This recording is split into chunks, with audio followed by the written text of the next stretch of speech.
வணக்கம். தமிழ் வைபோகம் சேனலுக்கு வந்தமைக்கு மிக்க மிக்க நன்றி. என் சேனலுக்கு முதலாக வந்திருக்கிறவங்க சப்ஸ்கிரைப் பட்டனும் ப்ரெஸ் பண்ணிவிட்டு பெல் பட்டனையும் கிளிக் பண்ணி இந்த பதிவில் வளைகாப்பு செய்யும் பெண்ணுக்கு, அதாவது கர்ப்பிணி பெண்ணுக்கு வளைகாப்பு செய்யும் போது வேப்பிலை காப்பு அணிவார்கள். அந்த வேப்பிலை காப்பு எப்படி செய்யலான்றதை ஏற்கனவே ஒரு வீடியோ நான் அப்லோட் பண்ணியிருக்கிறேன். அதுவும் இல்லாமல் அது நான் நூல் கட்டி அதை நான் பண்ணேன். இது பெரியவங்கள்லாம் வயசானவங்கள்லாம் நாங்கள் நூல் கட்டிலாம் பண்ண மாட்டோம், நாங்கள் அப்படியே உள்ளுக்குள்ளார ஒன்று கொடுத்து நாங்கள் வாங்கி நூல் எதுவும் கோக்காமலே இதிலே நாங்கள் கோத்து கோத்து வாங்கி பண்ணுவோம், இது என்ன நூல் கட்டி பண்ணியிருக்கீங்க அப்படின்ற மாதிரி ஒரு மாதிரி கிண்டலாக பேசினாங்க. நல்ல திறமை உள்ளவங்களாம் செய்வாங்க. அது வயசானவங்க திண்ணையில் உட்காந்துட்ருப்பாங்க, அவங்க கையில் கொடுத்துட்டு இவங்க பெரியவங்க மற்றவங்கெல்லாம் வேலையை பார்ப்பாங்க. அப்போ அதுங்க அப்படியே உட்காந்துட்டு ஒரு கொஞ்சம் கொஞ்சமாக கொத்து கொத்து கொத்து வாங்கி அதை அழகாக வளையலாம் அப்படி பண்ணிடுவாங்க. நமக்கு இப்போ நமக்கு செய்யறதுக்கான ஒரு ஆட்கள் நம்ம அவசர அவசரமாக நம்ம எல்லாம் பண்ணிகிட்ருக்கும்போது இது செய்யறதுக்கு நமக்கு நேரம் கிடையாது. ஸோ நாம் இது நாள் கூட நம்ம இதை செஞ்சு வச்சுட்டு நம்ம ஃப்ரிட்ஜில் கூட இதை எடுத்து வச்சுக்கலாம். நீங்கள் ஒரு ஏர்டைட் பாக்ஸு இல்லைன்னா கவரில் இப்படி ஏதாவது போட்டு கூட நீங்கள் எடுத்து வச்சுக்கலாம். நீங்கள் இது நம்ம நூல் கட்டாமல் எப்படி கோத்து கோத்து இது அப்படியே செய்யலாம் அப்படின்றத இந்த செயல்முறையில் நான் சொல்லியிருக்கிறேன். இந்த வேப்பிலை காப்பு யார் செஞ்சு எடுத்துகிட்டு வரணும் அப்படின்றது பொதுவாக மாப்பிள்ளை வீட்டுக்காரங்க அவங்க தான் இது வேப்பிலை காப்பை செஞ்சு எடுத்துகிட்டு வருவாங்க. என்ன காரணம் அப்படின்னு பார்த்தீங்கன்னா, அவங்க இந்த இதை குலதெய்வத்துக்கு, அவங்களுடைய குலதெய்வத்துக்கு வச்சு அதை படைப்பாங்க இந்த வேப்பிலை காப்பை. ஸோ அவங்களுடைய இதுன்றதுனால இந்த குழந்தையும் அதிகபட்சமாக அது ஒரு காலத்தில் அப்போ இருந்தது. மாப்பிள்ளை வீட்டுக்கு தான் ரொம்ப சொந்தம் அப்படின்ற மாதிரி ஒரு குழந்தை அப்படின்றதுனால இதை மாப்பிள்ளை வீட்டில் செஞ்சு எடுத்துகிட்டு வந்திருந்தாங்க. பட் நமக்கு இப்போ யார் செஞ்சால் நம்ம பிள்ளை, நம்மளுடைய பொண்ணு நம்ம பிள்ளை அப்படின்னு தான் நாம் இப்போ நினைக்கிறோம். அதனால் யாருக்கு முடியுதோ அதை செஞ்சுக்கலாம், அதனால் தப்பே கிடையாது, நம்ம குழந்தைங்க தானே. இப்போ நூல் கட்டாமல் வேப்பிலை காப்பு எப்படி செய்யலாம் அப்படின்றத பார்க்கலாம். இப்போ வேப்பிலை இதை பாருங்கள், இது ரொம்பவும் பொடிசாக இருக்குது. இந்த காம்பு நம்ம நரம்பு மட்டும்தான் பயன்படுத்த போகிறோம். அதனால் இந்த நரம்பு ரொம்ப பொடியாக இருக்கிறத செலக்ட் பண்ண வேணாம்.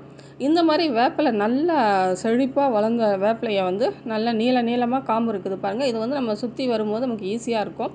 நமக்கு நிறையா ஜாயிண்ட் வராமல் இருக்கும், அசிங்கமாக இல்லாமல் இருக்கும் உங்களுக்கு. அதனால் இந்த மாதிரி நீளமாக உள்ளதை நீங்கள் செலக்ட் பண்ணி இலையை உருவி எடுத்துருங்க. இலையோடு சேர்க்க மாட்டாங்க, ஒரு நரம்பு மட்டும்தான் சேர்ப்பாங்க.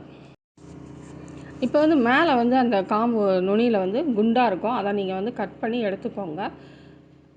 இப்போ நம்ம நுனியிலேருந்து இதை பின்னிட்டு வரணும். மேலே தடியாக இருந்து பின்னிட்டு வரதுலேருந்து உங்களுக்கு நுனியிலேருந்து பின்னிட்டு வந்தீங்கன்னா ரொம்பவும் ஈஸியாக இருக்கும். இதை முறுக்கவும் செய்யலாம். முறுக்கிறத விட நீங்கள் பின்னிங்கன்னா பார்க்குறதுக்கு அழகாக இருக்கும் கையில் போட்டு. இப்போ நான் நிறைய ஃபோட்டோ ஷூட் எடுக்கிறோம் நம்ம பிள்ளைங்களெல்லாம். அதுக்கு முன்னாடி ஃபோட்டோவே எடுக்கக்கூடாதுன்னு சொல்லுவாங்க, குழந்தை பாதிக்கும் அப்படின்னு சொல்லுவாங்க. ஆனால் இப்போ அப்படி இல்லை, எல்லாமே வீடியோலேருந்து ஃபோட்டோலேருந்து எக்கச்சக்கமாக, அதுவும் இப்போல்லாம் ஃபோட்டோ ஷூட்டுன்ற பேரில் ஏகப்பட்ட வேலையெல்லாம் பண்ணுறாங்க. நீங்கள் பின்னி கோத்து பண்ணுறது நூல் இல்லாமல் பண்ணுறதுக்கு இந்த மாதிரி பின்னுறது தான் உங்களுக்கு செட் ஆகும். நீங்கள் அளவு பார்த்துக்கோங்க. அப்போ கை கொஞ்சம் பொண்ணுக்கு கர்ப்பமாக இருக்கிற டைமில் கை கொஞ்சம் பெருசாக தான் இருக்கும் உங்களுக்கு. அதனால் ஏதாவது ஒரு சப்போர்ட்டுக்கு கீழே ஏதாவது ஒரு வெயிட்டாக ஒரு புக்கோ இல்லை எதையாவது ஒன்று வச்சுக்கோங்க. வச்சுட்டு இந்த மாதிரி பின்னல் பின்னுற மாதிரி நீங்கள் பின்னிட்டு வந்தீங்கன்னா பார்க்கவே ரொம்ப உங்களுக்கு கொஞ்சம் அழகாக இருக்கும் உங்களுக்கு. இந்த மாதிரி பாருங்கள், பின்னல் பின்னிட்டே வரணும். அப்புறம் இது நீளம் பத்தாது உங்களுக்கு. நீளம் பத்தாததுக்கு உங்களுக்கு வளைகாப்பு பொண்ணுன்னா உங்களுக்கு கொஞ்சம் பெருசாக போடணும். நம்ம இது குழந்த பிறந்து 7ஆம் காப்புக்கு போடுவாங்க, அதுக்கும் வேப்பிலை காப்பு போடணும் கண்டிப்பாக. ஏன்னா எல்லார் கையும் தூக்குவாங்க குழந்தைய. அப்போ அந்த குழந்தைக்கும் கிருமி தாக்காமல் இருக்கணும். அதனால் அப்பையும் போட்டு விடுறது நல்லது. 7ஆம் காப்புக்கு கண்டிப்பாக போடுவாங்க. அப்போ பொடிசாக நீங்கள் சின்ன சைஸில் நீங்கள் குழந்தைக்கு ஏற்ற மாதிரி குழந்த சைஸ் ஏற்ற மாதிரி, அது குண்டாக இருந்தது ஒல்லியாக இருக்குது, அதுக்கேற்ற மாதிரி நீங்கள் அளவு பார்த்து நீங்கள் அதுவும் செஞ்சுக்கலாம்.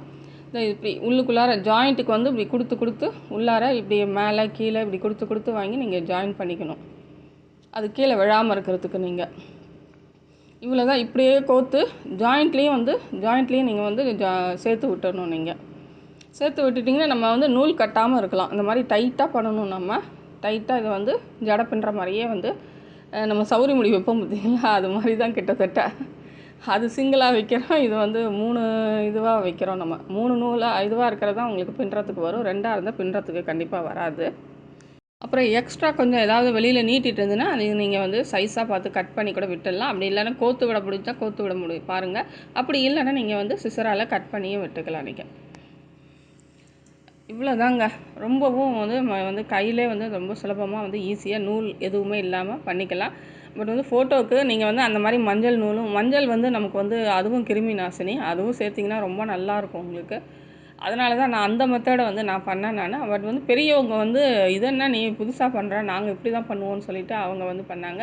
இது வந்து உங்களுக்கு ஜாயிண்ட்டு சரியாக வரலன்னா இந்த மாதிரி ஒரு ஓரத்தில் நீங்கள் நூல் கூட இந்த மாதிரி கட்டிக்கலாம். நீங்கள் உங்களுக்கு வர்றதை பொறுத்து தான். சிலர் நல்லா பண்ணுவாங்க, எதுவுமே இல்லாமல் நல்லா கோத்து நல்லா பண்ணுவாங்க அருமையாக. அப்படிப்பட்டவங்க அதை வந்து அப்படியே விட்டுடலாம். இப்படி தான் வரும் உங்களுக்கு ஓரளவுக்கு. நல்லா இது மாதிரி நீங்கள் வந்து தண்ணியில் போட்டு எடுத்து வச்சு நீங்கள் வந்து ஏர்டைட் பாக்ஸில் வந்து நீங்கள் வந்து போட்டு ஸ்டோர் பண்ணி எடுத்துகிட்டு போங்க. ஃப்ரிட்ஜில் நீங்கள் நாள் செய்கிற மாதிரி எங்களுக்கு நேரம் இல்லை மறுநாள் காலையில் அப்படின்னா வந்து நீங்கள் வந்து நாள் கூட செஞ்சு ஒரு பாக்ஸில் போட்டு எடுத்து வச்சுக்கலாம். ஃப்ரிட்ஜில் வச்சு கூட நீங்கள் எடுத்து வச்சுக்கலாம். இல்லை கவரில் போட்டு கூட நீங்கள் வந்து இது வந்து உடையாமல் கொள்ளாமல் இருக்கிற மாதிரி பார்த்து எடுத்துகிட்டு போங்க. அதுக்கப்புறம் வந்து இந்த மாதிரி அருகம்புல் காப்பு வந்து ஒரு சிலர் போடுவாங்க. அதிகமாக யாரும் போடுறதில்ல, ஒரு சிலர் போடுறாங்க. பட் வந்து போட்டால் ரொம்ப நல்லது. ஏன்னா அவளுக்கு அந்த நேரத்தில் எல்லாம் சொந்தக்காரங்க அவங்க அந்த ஒரு பய உணர்ச்சி, டென்ஷன் எல்லாமே வந்து உடம்பை வந்து சூட்டை ஏற்றி விடும். அந்த சூட்டை தணிக்கிறதுக்காக தான் இந்த அருகம்புல் காப்பு வந்து போடுறாங்க. அதை பற்றி நான் விரிவாக இன்னொரு பதிவுலையும் நான் சொல்கிறேன். நான் வேப்பிலை காப்பு பற்றி இன்னும் நிறையா தகவல் வந்து போக போக நான் சொல்கிறேன். நன்றி, வணக்கம். இந்த பதிவை வந்து ஷேர் பண்ணுங்கள், கமெண்ட் பண்ணுங்கள்.